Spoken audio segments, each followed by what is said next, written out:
pessoal, tudo bem com vocês? A paz do Senhor. Vamos começar mais uma entrevista aqui para o canal Creio Guarulhos. E hoje a gente está aqui com o pastor Luaran Lins e com o Felipe. Pastor, antes de tudo, antes da gente começar com as perguntas, eu quero pedir para o senhor se apresentar para o pessoal. Tudo bom, Juliana? Tudo bom, Felipe? Paz a todos. Prazer enorme estar aqui com vocês, com toda a turma do Creio, também de Guarulhos, e todos aqueles que em São Paulo, no Brasil, nos assistem nesse momento através aí das redes sociais. Eu sou o pastor Luara Lins, sou aqui de Imperatriz, Maranhão, tenho 40 anos de idade, sou casado com a Elda, pai da linda princesa Esté, uma garotinha de 5 anos de idade. E o meu foco de trabalho maior com o Ministério é a juventude. Eu sou pastor, sou advogado, sou produtor também de cinema, mas trabalho há 15 anos liderando jovens. Hoje, aqui no Maranhão, sou coordenador de jovens da Convenção Comadesma e, a nível nacional, sou também o vice-presidente da Juventude das Assembleias de Deus no Brasil, né? Juventude essa que é coordenada pelo querido amigo, pastor José Fiel. E entre algumas outras funções que temos, há de também ser escritor da Casa Publicadora das Assembleias de Deus, escritor de 2 livros, inclusive falando sobre a liderança. E o nosso prazer é servir, é trabalhar para Jesus e comunicar especialmente com a juventude do Brasil. É isso então, pastor, muito obrigada. Fê, pode começar com as perguntas então. Tudo bom, pastor? Prazer, eu sou o Felipe e eu vou começar com uma pergunta, tá bom? Pastor, o senhor pode contar um pouco da sua história e como começou a se interessar pela produção midiática até ser um cineasta? Bem, Felipe, essa história é uma história bem interessante, na verdade, longa, eu tenho que resumir aqui, mas eu sempre fui apaixonado pela área da comunicação, né? Meu sonho, inclusive, era ser um jornalista. Eu caí no mundo do direito meio de paraquedas. Na verdade, não tão assim, porque foi na época que eu perdi os meus pais, perdi minha mamãe ainda na minha adolescência, e aí por uma questão da preferência a ficar perto da família, dos meus irmãos, eu acabei optando por fazer direito. Mas sempre fui muito envolvido com essa área de comunicação. Com 16 para 17 anos de idade, eu fiz o meu primeiro programa de rádio, também sou radialista. Hoje não estou atuando devido a outros compromissos, mas também muito tempo como radialista. E a partir daí nasceu um desejo pela área da comunicação. Fui locutor de rádio, fui apresentador de televisão, fui mestre de cerimônia em muitos eventos, e isso acabou também facilitando um pouco quando Deus me chamou para a área do ministério, como pregador, como palestrante.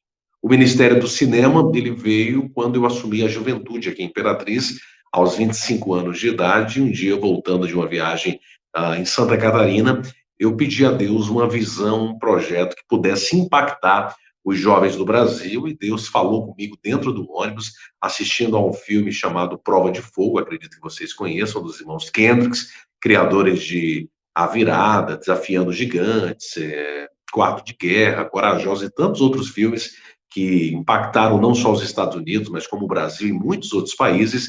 E ali dentro daquele ônibus, Deus disse: você vai ser um cineasta.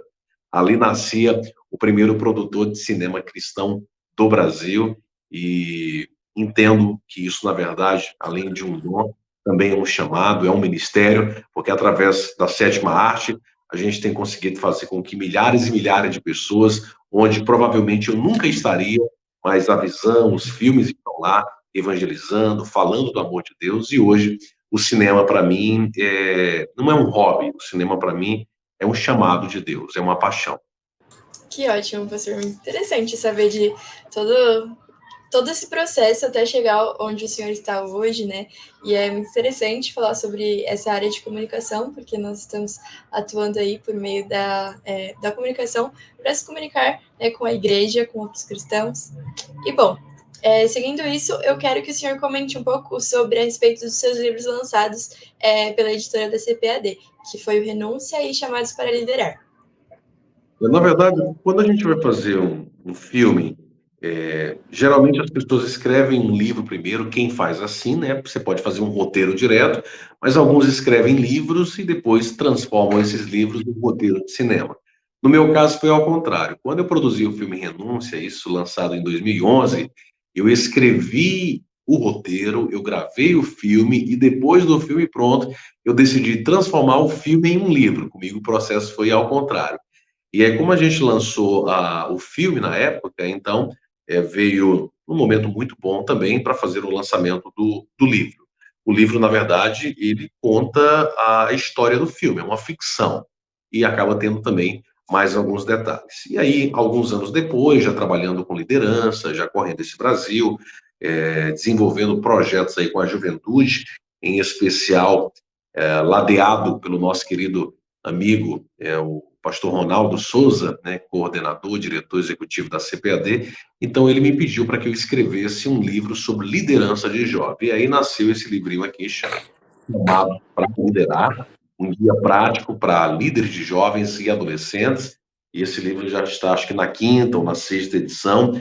Então nós reunimos aí uma bagagem à época de mais de 10 anos de experiência trabalhando com adolescentes, trabalhando com jovens, para poder mentorear líderes no Brasil e mostrar os desafios de liderar essa juventude, como fazer isso com garra, como entender a cabeça dos adolescentes, a cabeça dos jovens, e contribuir para que a gente tenha uma juventude no Brasil sadia, equilibrada, e que esteja, claro, buscando experiências com Deus para poder, diante dos desafios que cada dia mais são propostos para os jovens, eles estarem prontos para não entrar no mundo, ou seja, viver na contramão do mundo e obedecendo a palavra de Deus. Então, resumindo a história, o primeiro livro foi em decorrência do filme. O segundo livro foi em decorrência já de um trabalho com liderança de jovens, e é um livro focado mais dentro dessa perspectiva. Pastor, você comentou muito sobre o seu filme, né, A Renúncia, e eu queria saber como que é o processo de gravação desse filme, como que foi o processo até chegar ao filme em si. Bem, tudo nasce com uma visão, né, Felipe? Primeiro você recebe aquilo que a gente chama de ideia, de projeto, de visão, como você preferir, né? Deus coloca na sua cabeça, te dá um sonho, te dá uma visão, e a partir daquilo ali você precisa começar a ativar o processo do mundo espiritual através da fé. Para mim, gravar o Renúncia foi um desafio muito grande. Hoje eu já estou no meu 3º filme, temos mais 2 filmes aí para serem produzidos, então hoje, para mim, fazer cinema é algo que já está num patamar de conforto maior. Eu digo de conforto, de experiência.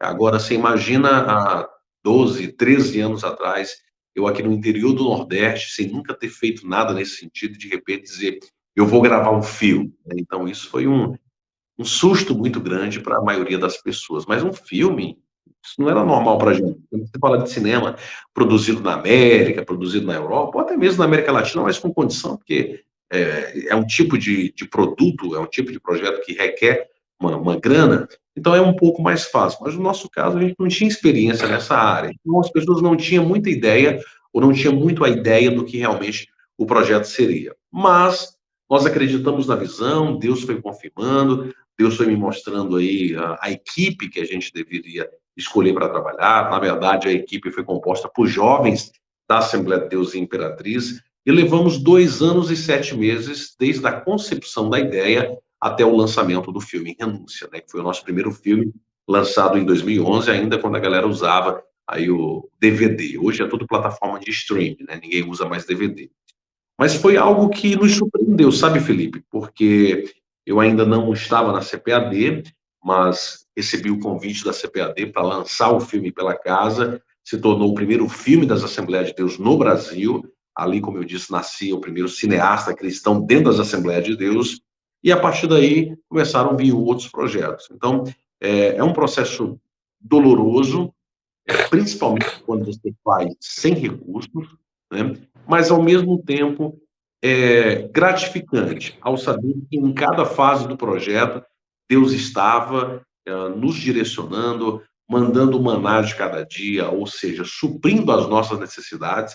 E quando a gente olha para trás e vê o que Deus fez através do projeto, é um sentimento de alegria, por saber que Deus continua fazendo milagres, continua nos usando. O filme Renúncia, Felipe, ele foi eu digo ainda né, mas eu digo na época que foi o grande boom, ele foi algo revolucionário para a juventude do Brasil.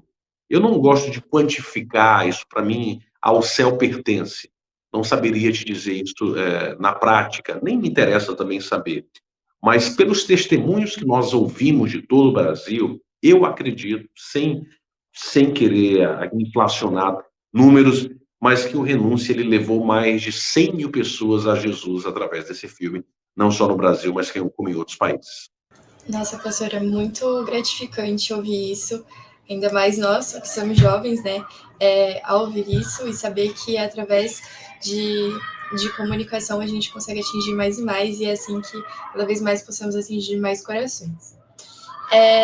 Bom, a sua última produção, um filme Benê, já é um grande sucesso no Brasil. O senhor pode nos contar um pouco sobre a história que o filme produz? O Bené nasceu há 8 anos atrás, quando eu conheci o pastor Carlos Augusto, que é o Bené da vida real. Hoje ele tem um centro de recuperação em Belém do Pará, e o pastor Carlos Augusto, ele é alguém, assim, realmente de uma história fenomenal. Eu não vou dar spoiler do filme, né, porque a vontade que dá, coça a língua para contar a história dele, mas eu não posso contar. Eu vou deixar aí as pessoas curiosas para assistir o filme, quem ainda não assistiu, está nas plataformas, inclusive no YouTube, a gente liberou gratuitamente, porque como é um projeto de evangelismo, então eu preferi liberar logo no YouTube para que as pessoas possam assistir. Mas vamos lá. Eu conheci o pastor Carlos há 8 anos atrás, 8, 9 anos. Ele tinha, na época, um livro com o nome Quem Eu Era, Quem Eu Sou, do Crime para Cristo. Em resumo, ele foi um assaltante de bancos na década de 90, aqui do Nordeste, líder de uma quadrilha de bancos.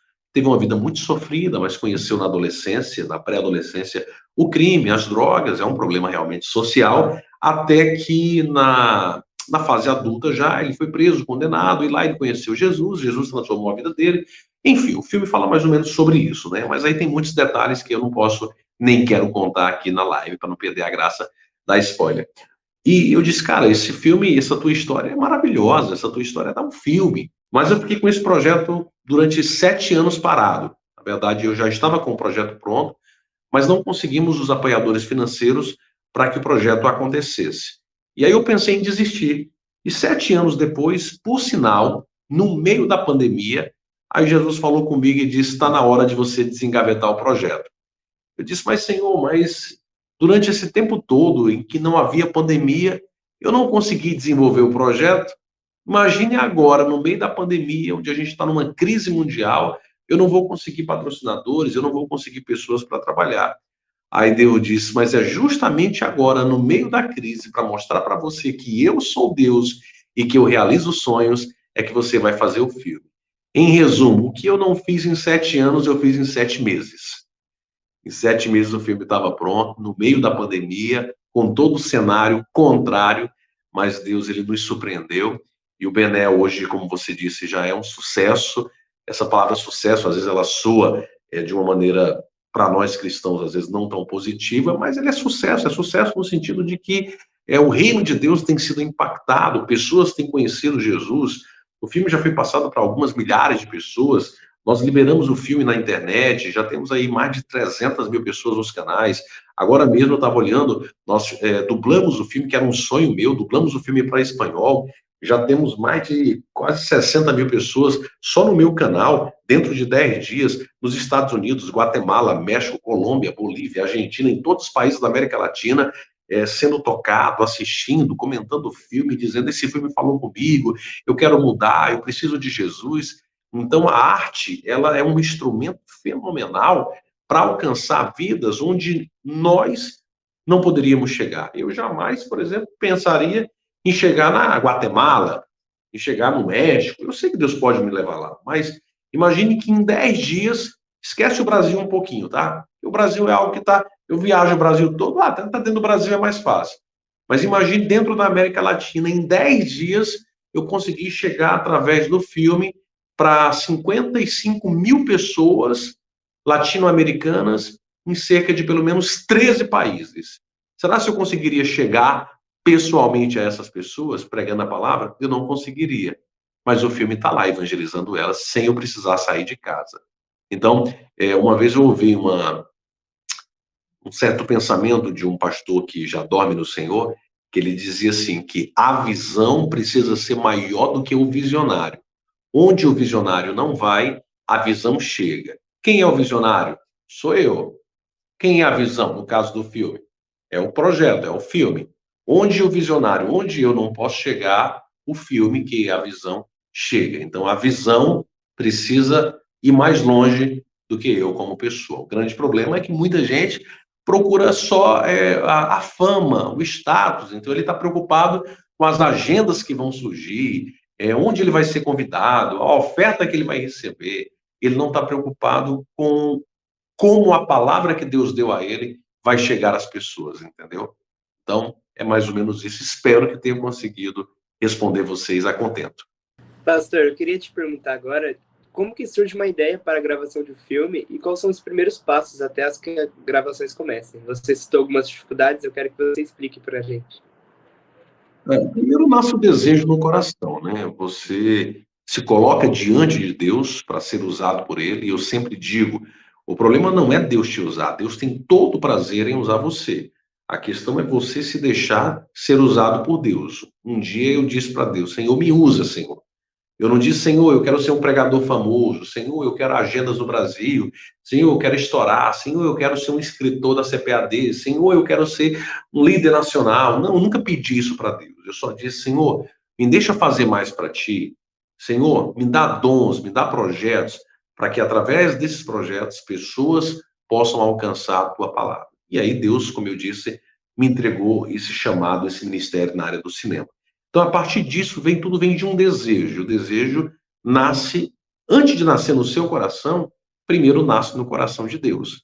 Porque Deus, ele se manifesta à humanidade através de nós, certo? Então, Deus coloca no seu coração o desejo, e a partir desse desejo, nasce essa visão, e Deus vai trazendo para você todos os elementos necessários para que a visão aconteça. Aí, dentro de um processo de produção cinematográfica, a gente usa alguns termos técnicos chamados de brainstorming, né?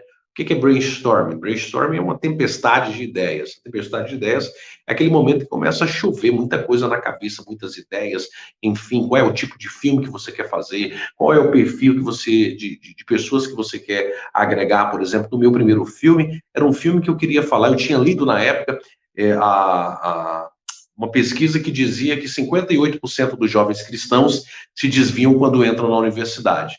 Então, assim, eu quis fazer um filme baseado em jovens que entram na universidade e que se desviam, né, da palavra de Deus e da casa de Deus. Então, alcançar esse público, jovens, preparar eles para enfrentar os desafios que o mundo vai oferecer a eles. Então, a partir dali começa a nascer uma ideia. O Bené. O Bené já foi um filme que nasceu a partir do desejo de ver a história do pastor Carlos Augusto, um ex-traficante de drogas, liberto pela palavra de Deus, isso se transformar em um filme. O Renascer, que também foi um outro filme que a gente fez nesse interregno de tempo, era um filme que eu queria despertar os jovens para uma visão mais missionária. Então, conta a história de jovens que querem ser missionários. Então, primeira coisa é nascer a ideia, entender o que você quer alcançar, onde é que você quer chegar. E a partir disso, você começa a desenhar um roteiro, desenhar uma história. Precisa formar primeiro o esqueleto dessa história e depois você vai colocando lá, né, enxertando a carne nesse esqueleto, ou seja, trazendo vida para essa história. E aí começa o processo de produção, né? Na verdade, existem 3 processos. O processo de pré-produção, como o próprio nome já diz, pré, é o processo de preparação, onde você, além de desenhar, escrever o roteiro, você vai escolher a equipe, você vai escolher as locações são os lugares onde o filme vai ser gravado. Você vai primeiro preparar todo o projeto, vai detalhar cada elemento, cada cena, como vai acontecer, preparar tudo para facilitar a sua execução. Está tudo pronto, para a execução aconteceu bem, aí você vem para a fase da produção, que é quando o filme realmente é gravado com toda a sua equipe. E depois a pós-produção, que aí entra na fase de edição, de colorização, de trilha sonora, de lançamento, até acontecer aí a avant-première, o lançamento do filme e a coisa ir para frente. Então são esses processos. Produzir cinema não é barato, né? Por isso que quando você fala em cinema no Brasil, isso pense em milhões. Aí você fala, pastor, você tem milhões para fazer o filme? Eu nunca tive, eu sempre comecei meus filmes sem ter um centavo.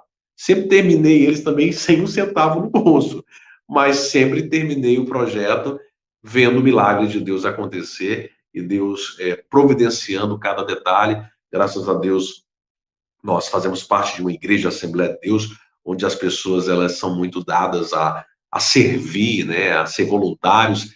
Então, 99% das pessoas que trabalham comigo, eu digo 99%, porque sempre tem um ou outro que a gente às vezes tem que remunerar, né?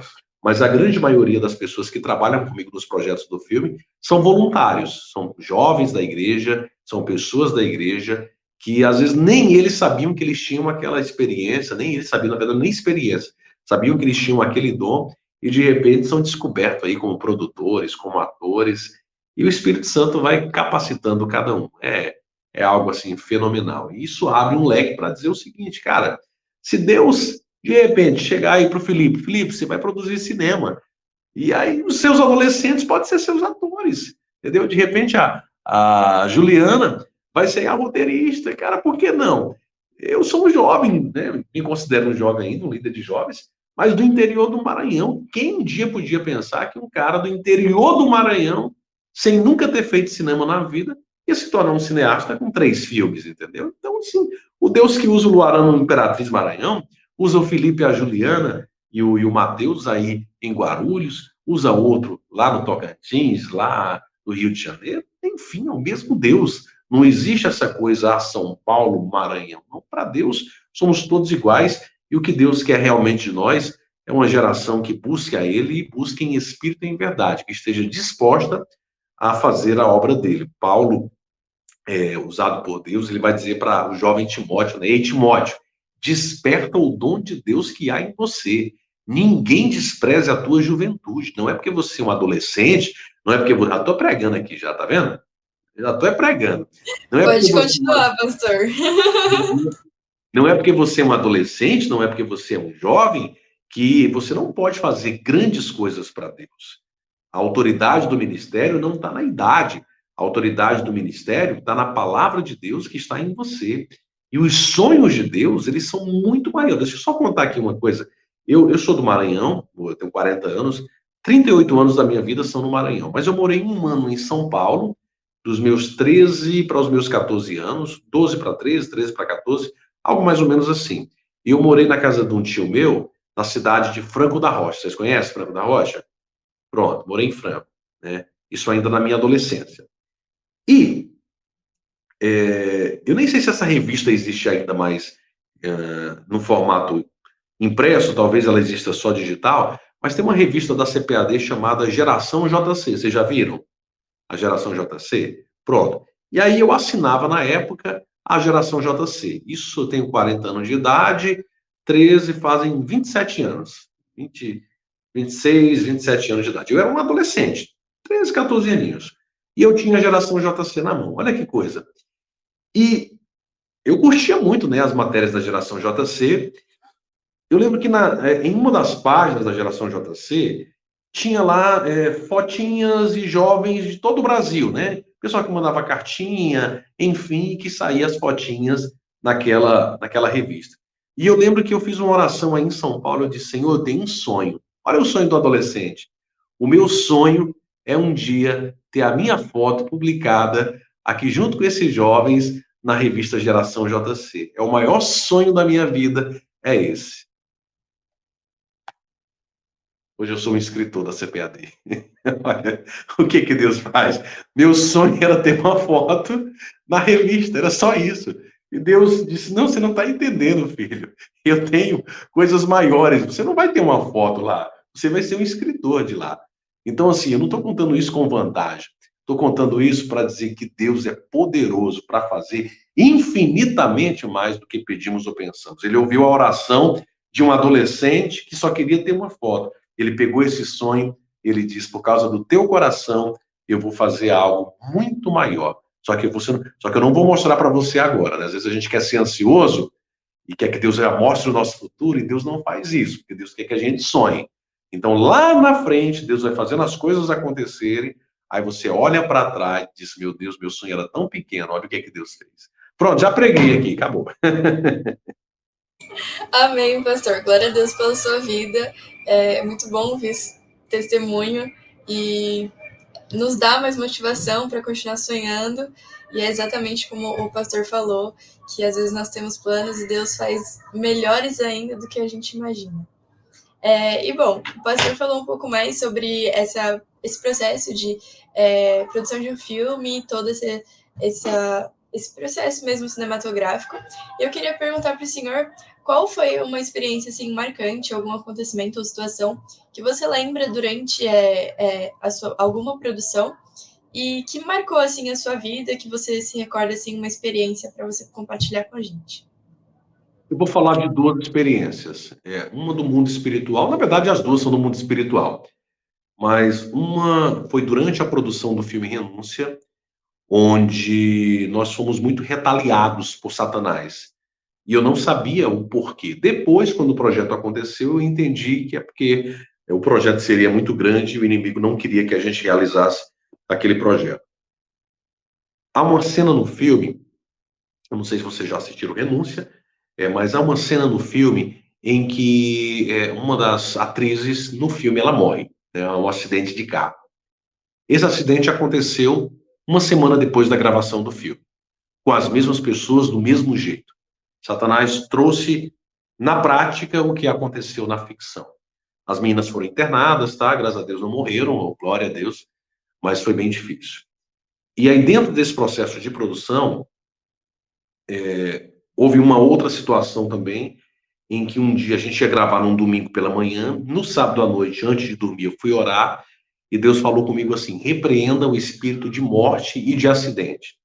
E eu não sabia o que era, e eu orei, eu repreendi, e no outro dia nós fomos gravar as cenas, né? Era numa aras, as minas andando a cavalo, e do nada os cavalos, eles começaram a ficar bem, como é que eu posso usar a expressão? Bem alterados, né? E derrubaram as meninas e começaram a pisotear elas, assim, com muita fúria. Era como se algo tivesse acontecendo, como eles estivessem ou possessos por demônios, ou eles estivessem vendo demônios, eu não sei dizer. Mas alguma coisa no mundo espiritual estava acontecendo e os cavalos quiseram matar as meninas, entendeu? Elas foram para o hospital, ficaram 3 dias internadas com hemorragia interna e tudo mais. Enfim, por causa dessa situação, foi algo bem, bem louco, né? Mas aí eu entendi, porque Deus um dia antes falou para mim: repreenda a morte. Então ali era para ter acontecido realmente algo muito fatídico, né? Imagine eu lançar um filme com as atrizes do filme mortas. Então, assim, foi uma perseguição muito grande. Só que depois, quando o filme foi lançado e nós começamos a perceber as pessoas aceitando Jesus, mudando de vida através do filme, aí eu entendi por que que a fúria de Satanás foi tão grande. Porque ele sabia que, de alguma forma, aquele projeto ele ia impactar multidões. Dentre tantos testemunhos, por exemplo, aqui, no lançamento do filme aqui, Imperatriz, só Imperatriz, antes do filme ir para o Brasil, na semana de lançamento, 200 pessoas aceitaram Jesus através do filme. 200. Imagine um congresso hoje para você ganhar 200 pessoas, não é fácil, né? Então, na semana de lançamento, aqui em Imperatriz, 200 pessoas. E aí isso aconteceu no Brasil todo. Mas teve um testemunho que me chamou muita atenção. Depois muita gente colocou o filme na internet, tá? Se você procurar lá, você vai encontrar. E um belo dia, alguém que estava, na verdade, uma pessoa, um jovem, um adolescente descrente, ele estava passando por alguns problemas, eu não lembro se era do sexo masculino ou era do sexo feminino. Ele estava passando por algumas dificuldades, né, em termos emocionais. E 3 horas da manhã ele disse que ele ia tirar a vida dele, tá? Ele decidiu se matar. Era um adolescente. Me parece que morava, faz tanto tempo que eu não lembro o local, né?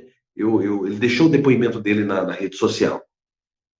E ele disse o seguinte, que às 3 horas da manhã ele pegou uma faca para cortar os seus pulsos e para se matar.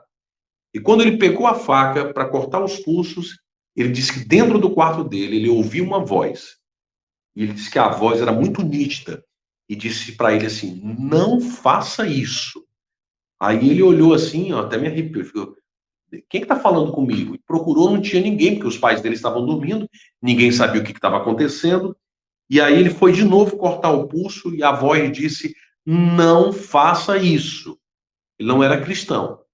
Aí ele disse que a voz, que a gente sabe que essa voz é a voz de Deus, continuou falando com ele, disse assim: eu preciso falar com você.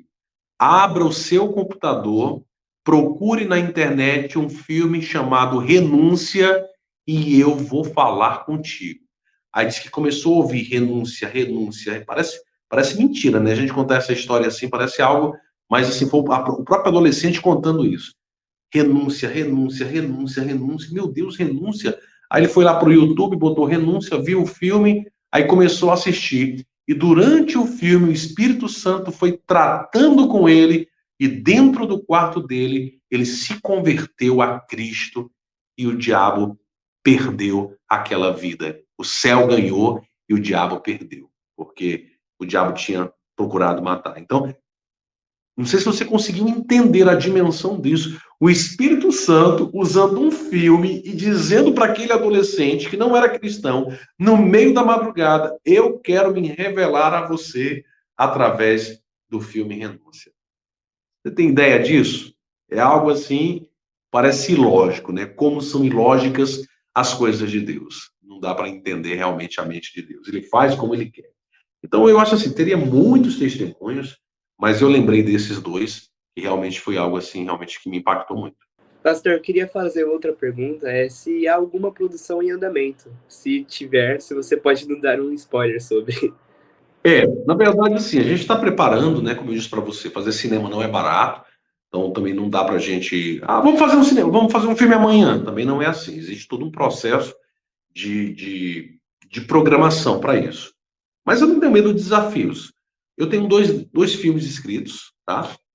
Um deles, Querendo Deus, a gente vai tocar esse ano, tá? É um projeto, é um filme, inclusive, que fala sobre essas relações familiares e como a tecnologia, que é uma bênção por um lado, mas por outra também tem distanciado as famílias. Os pais que já não têm mais tempo para os filhos que vivem mergulhados aí 24 horas por dia na internet, que às vezes abre a boca para dizer eu tenho 5.000 amigos, mas não sai dentro de casa, é dentro de um quarto, entendeu? Então, como a internet, como a tecnologia afundou as pessoas. Então, o filme ele fala um pouco sobre essas relações familiares desse mundo moderno frente à questão da tecnologia. Se tudo acontecer, é um desejo que está no meu coração, se tudo acontecer, nós produziremos esse filme ainda esse ano, né? É o meu desejo, não sei se vai acontecer, é lançar ele ainda esse ano. Eu sou meio doido, entendeu? Quando eu boto um negócio na cabeça, o povo diz, rapaz, e eu disse, e vai acontecer. Deus me deu a visão e vai embora. Então, assim, se as coisas andarem como eu gostaria, daqui até o meio do ano a gente começa a gravar o filme, até porque a história, quando eu digo eu vou gravar um filme, é porque eu já tenho essa história escrita há 5 anos atrás, entendeu?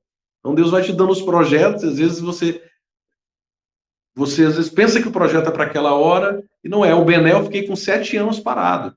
Então, assim, quando eu terminei o Bené, eu já escrevi outro filme. Eu achei que eu ia produzir naquela época e não era. Então, hoje eu tenho esse filme pronto para poder gravar. Eu tenho a produtora, eu tenho o filme, eu tenho a juventude, que são os meus atores. Enfim, se eu quiser instalar o dedo e dizer, embora, pessoal, a galera vem junto, entendeu? Então, é um filme que eu acredito que ele vai se identificar muito, as pessoas vão se identificar muito, parece clichê, mas na verdade é um clichê que mostra a realidade do mundo moderno, e a ideia realmente é essa, é despertar. E tem um outro filme que esse eu não vou falar ainda, deixa aí só na... porque esse para mim é o meu maior desafio, que se eu comentar aqui vai dar um zoom, zoom, zoom grande, que isso envolve gente pertinho de vocês, é um projeto aí para impactar o Brasil. Esse é o meu maior projeto. Eu creio que ele vai dar certo, mas é um projeto que envolve um nível, como é que eu posso dizer, um nível mais hard de produção. E aí eu tenho que ter muita gente fera do Brasil trabalhando comigo, e para isso eu preciso de grana, entendeu? Esse outro eu consigo fazer ele um projeto com voluntariado. Esse outro aí é um projeto que eu tenho que ir para um nível hard, e aí a língua tá coçando, mas eu não vou dizer não. Amém, pastor. Estaremos orando para esse projeto dar certo, assim como todos os outros. Estaremos na torcida e assim que sair alguma coisinha, o senhor avisa que a gente vai estar de primeira para conseguir divulgar mais o seu trabalho e te dar visibilidade ao assim que possível. E antes da gente encerrar nossa entrevista, você como líder de juventude, eu queria que você deixasse uma mensagem para os jovens e adolescentes e até os líderes que estão nos assistindo. Bem, eu falo muito nas minhas pregações, nas minhas prédicas, sobre propósito. Todos nós temos um propósito. E a pergunta é: qual é o propósito da sua vida? Você tem entendido esse propósito? Você tem vivido esse propósito? Miles Muro diz que o seguinte, que a maior tragédia da vida não é a morte, é viver sem um propósito. É mais trágico estar vivo e não saber o porquê do que morrer e não experimentar a vida. A Juliana, o Felipe, o Mateus, entendem o propósito de Deus para eles? Vivem esse propósito? É claro que as coisas acontecem dentro do seu tempo. Às vezes a gente fica... Eu, quando era adolescente, na idade de vocês, eu queria saber o que ia acontecer comigo nos meus 40 anos. Deus não faz isso, porque senão você não sonha mais. Se Deus... Imagina, por exemplo, Juliana, Deus dissesse o dia que você vai morrer. Teria graça? Não teria, entendeu? Porque você ficaria... Se você vai morrer nova, você já fica desesperada. Se você vai morrer velho... Assim, estou usando essa questão da morte para falar de futuro. Então, Deus ele não nos mostra o nosso futuro para que a gente não deixe de sonhar, porque senão a gente se acomoda. Então, ele quer que nós impulsionemos também a fé e, através desse impulsionamento de fé, ele vai abrindo a cortina do mundo espiritual e vai nos dando a direção. Então, dentro dessa palavra propósito, o que eu gostaria era despertar cada adolescente, despertar cada jovem. A minha história, Juliana, e aqui eu levaria mais uma hora para contar, mas em um minuto, quem olha para mim, às vezes, num púlpito, não sabe do que eu já passei na minha vida. Eu perdi o meu pai assassinado aos 2 anos de idade. Com 17 anos de idade, eu perdi minha mãe para o câncer. Eu fiquei com 3 irmãos menores do que eu para cuidar. Eu era só um adolescente, sem perspectiva de vida, com mais 3 irmãos menores, órfãos de pai, órfãos de mãe, em que o mundo olhava e dizia: o que vai ser deles? Mas eu decidi apostar, e essa palavra apostar talvez não seja a palavra mais ideal, mas eu decidi me agarrar, eu acho que isso sim, me agarrar com Deus e nas promessas de Deus. Eu tenho 40 anos de idade. Eu não sei o que é conhecer o mundo. Meu coração sempre desejou conhecer a Deus, não o mundo. Então eu nunca me afastei da igreja. Eu fui tentado, eu fui convidado, mas eu disse: eu tenho um compromisso com Deus. E o resultado disso é que o Senhor foi fazendo na minha vida algo muito maior do que um dia eu pensei. Isso não me envaidece em nada, mas você pensar, um jovem do interior do Maranhão, hoje escritor de uma casa publicadora, uma liderança nacional, viajo ao Brasil, prego, faço filmes e tantas outras coisas. Não estou falando da minha capacidade própria, estou falando de um Deus que faz acontecer na vida daqueles que decidem trabalhar para ele. Então, o mesmo Deus que um dia pegou um garoto, um adolescente, aqui no Maranhão, órfão de pai, órfão de mãe, mas que disse: Senhor, me usa, Senhor, faz em mim a tua vontade, cumpre em mim o teu propósito. O mesmo Deus que fez isso comigo é o mesmo Deus que quer usar cada uma das pessoas que nesse momento estão assistindo essa live. O segredo é você colocar o seu coração em Deus. Deus não está em busca de um currículo, Deus não está em busca da tua estatura física, Deus não está em busca da tua beleza, Deus está em busca de um coração adorador.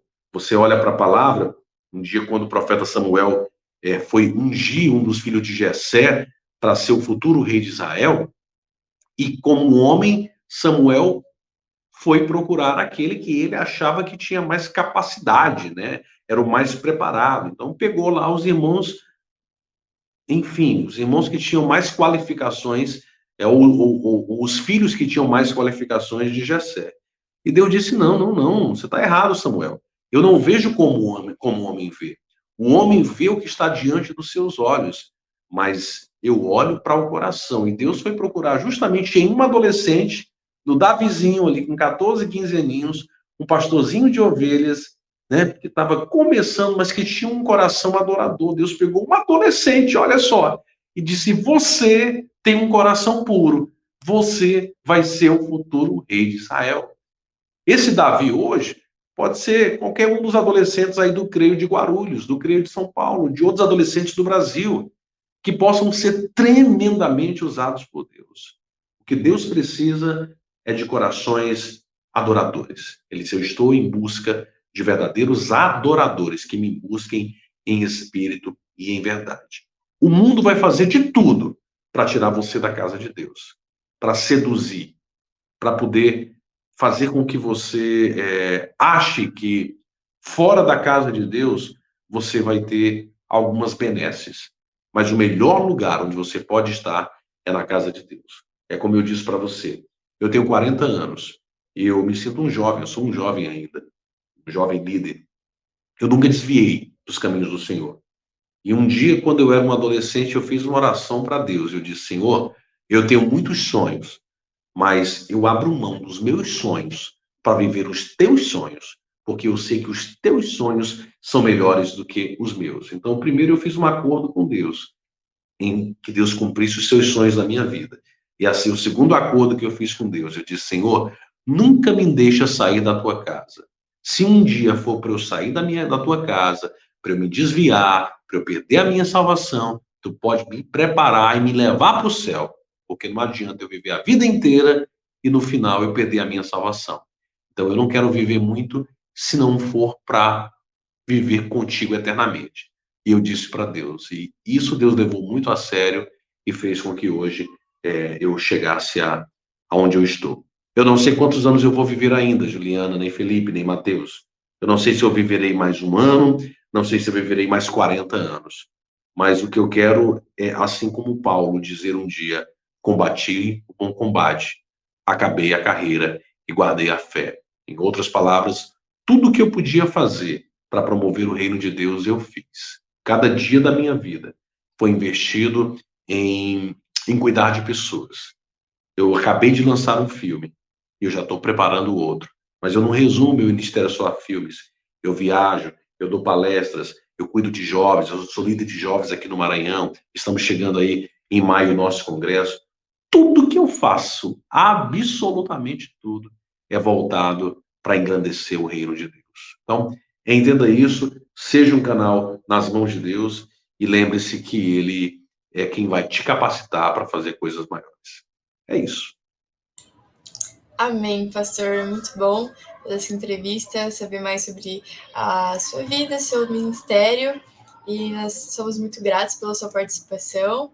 Esperamos ter mais outras oportunidades para encontrar o pastor, quem sabe, aí no Maranhão, visitar a sua igreja, saber mais. Então é isso, gente. Obrigado. Para mim é uma alegria muito grande estar com vocês. E continuem firmes, né? Deus tem coisas grandiosas para fazer. Beijo no coração e paz a todos. É isso, pessoal. Um beijo, até a próxima entrevista.